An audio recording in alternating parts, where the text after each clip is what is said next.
Content de vous retrouver pour ce nouveau compte-rendu d'un conseil communal à Ivoire. Il s'agit du conseil communal du lundi 28 mai. À l'ordre du jour, un point particulièrement important, la mise en place d'un régime de pension complémentaire au bénéfice des agents contractuels de la commune. Un tout petit rappel du contexte. Aujourd'hui, à Ivoire, comme dans la plupart des communes de Belgique, l'immense majorité des travailleurs, ouvriers et employés sont des contractuels. À Ivoire, sur 113 membres du personnel, 94 sont sous régime contractuel.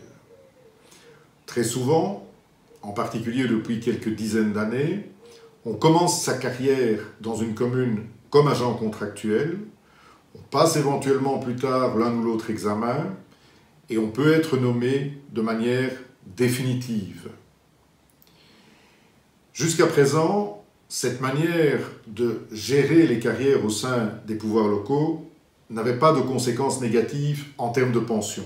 Tout simplement parce que les années qui étaient prestées comme contractuelles étaient valorisées comme des années de fonction publique au moment du calcul de la pension de retraite de l'agent statutaire. Ce n'est plus le cas depuis la loi du 30 mars 2018. Cette loi a instauré la carrière mixte pour les agents des pouvoirs locaux. Concrètement, ça signifie qu'un agent qui a travaillé pendant 15 ans comme contractuel et pendant 10 ans comme statutaire va percevoir une pension mixte dont la partie contractuelle aura été calculée au taux des travailleurs salariés du privé et seulement les 10 dernières années au taux de la fonction publique.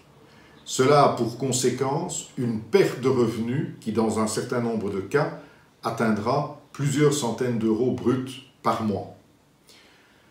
Pour faire face à cette situation extrêmement difficile, le pouvoir fédéral et le pouvoir régional demandent aux pouvoirs locaux de mettre en place un système de deuxième pilier, un système de pension complémentaire pour compenser, dans une certaine mesure, la perte de revenus de pension de tous ces travailleurs contractuels. Le système est très simple. La commune ou le CPAS verse une cotisation, une prime annuelle, généralement calculée comme un pourcentage du salaire de chaque travailleur contractuel. Et cette cotisation, cette prime, permet de constituer, au moment du départ à la retraite, une pension complémentaire par rapport à la pension légale mixte de travailleurs salariés et de travailleurs statutaires. Dans le cas d'Ivoire, la décision que nous avions à prendre, bien sûr, c'était d'abord la décision de principe de lancer un tel système de pension complémentaire, ensuite et surtout de déterminer le taux de cotisation. Le cadre légal laisse la possibilité de choisir entre 1 et 6% de la masse salariale. Ivoire a opté, le collège a proposé de travailler à 3% de la masse salariale, un taux moyen par conséquent. Mais il y a un autre point très important qui a été décidé aussi, qui a été proposé par le collège et qui a été décidé par le conseil communal, c'est la question du rattrapage. Tout le monde comprendra en effet que la situation d'un agent contractuel qui a déjà travaillé pendant 15 ans à la commune ou celle d'un agent contractuel qui n'a travaillé encore que 2 ou 3 ans à la commune n'est pas du tout la même en fonction du nombre d'années de carrière qui lui reste à passer au sein de la commune. Et donc, pour compenser une certaine forme d'injustice vis-à-vis des agents contractuels qui sont occupés à la commune depuis de nombreuses années déjà, un système de rattrapage est possible.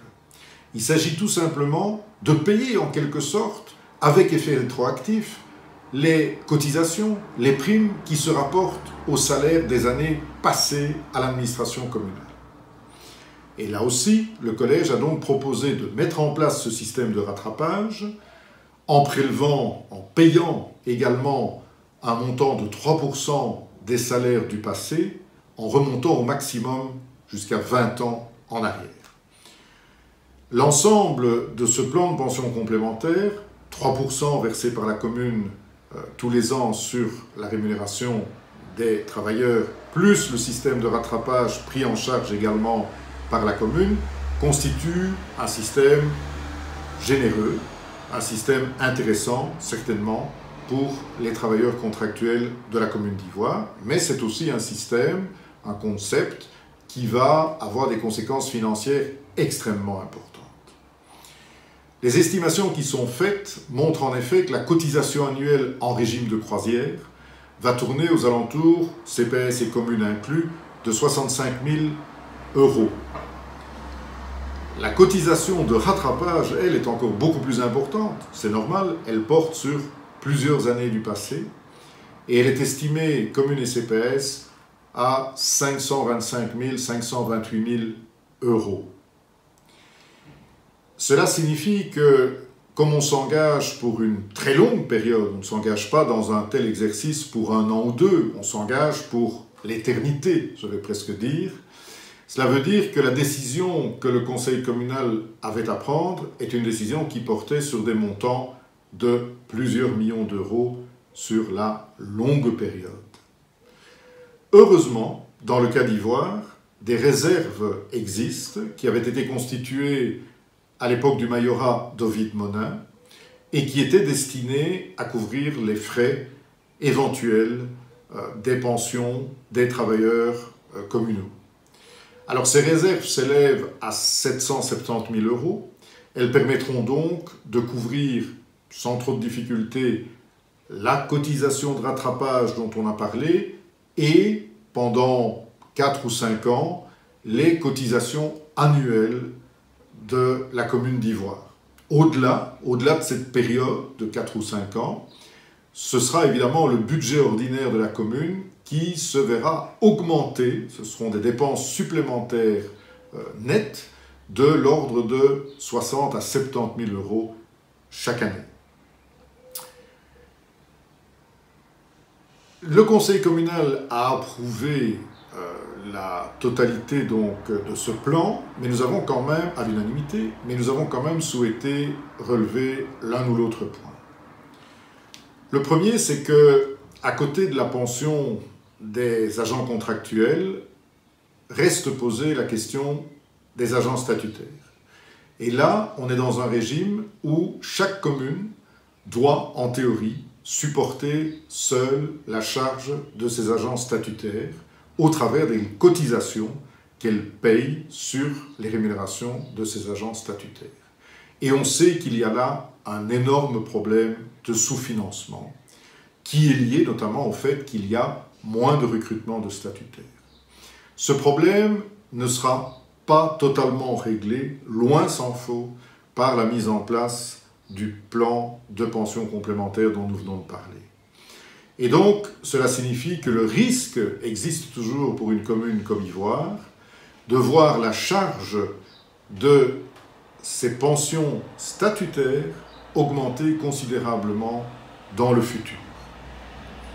Si on ajoute à ce phénomène le fait que les réserves traditionnellement confortables, les réserves financières, fonds de réserve, etc., sont de plus en plus utilisées. Et nous en avons un nouvel exemple ici, puisqu'on va puiser dans les toutes prochaines années 770 000 € dans ces réserves dédicacées pour les fonds de pension. Si donc on tient compte de ces deux éléments, évolution de la charge salariale, évolution de la charge de pension contractuelle et statutaire, diminution des réserves, il nous paraît fondamental de réaliser un certain nombre de simulations sur l'évolution de ces charges dans les prochaines années, de telle manière que l'on puisse obtenir et mettre en place une politique du personnel optimale quant à savoir doit-on statuariser, peut-on encore statuariser, jusqu'à quel niveau, avec quelles conséquences sur le plan financier. C'était l'une des recommandations que nous avons formulées en parallèle à la mise en place de ce système de pension complémentaire.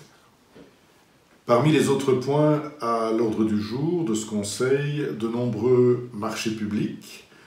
Nous avons regretté à ce sujet-là qu'on ait à nouveau oublié d'une certaine manière d'améliorer l'isolation d'une salle communale à Évrailles à l'occasion de travaux de toiture qui sont planifiés pour les prochaines semaines.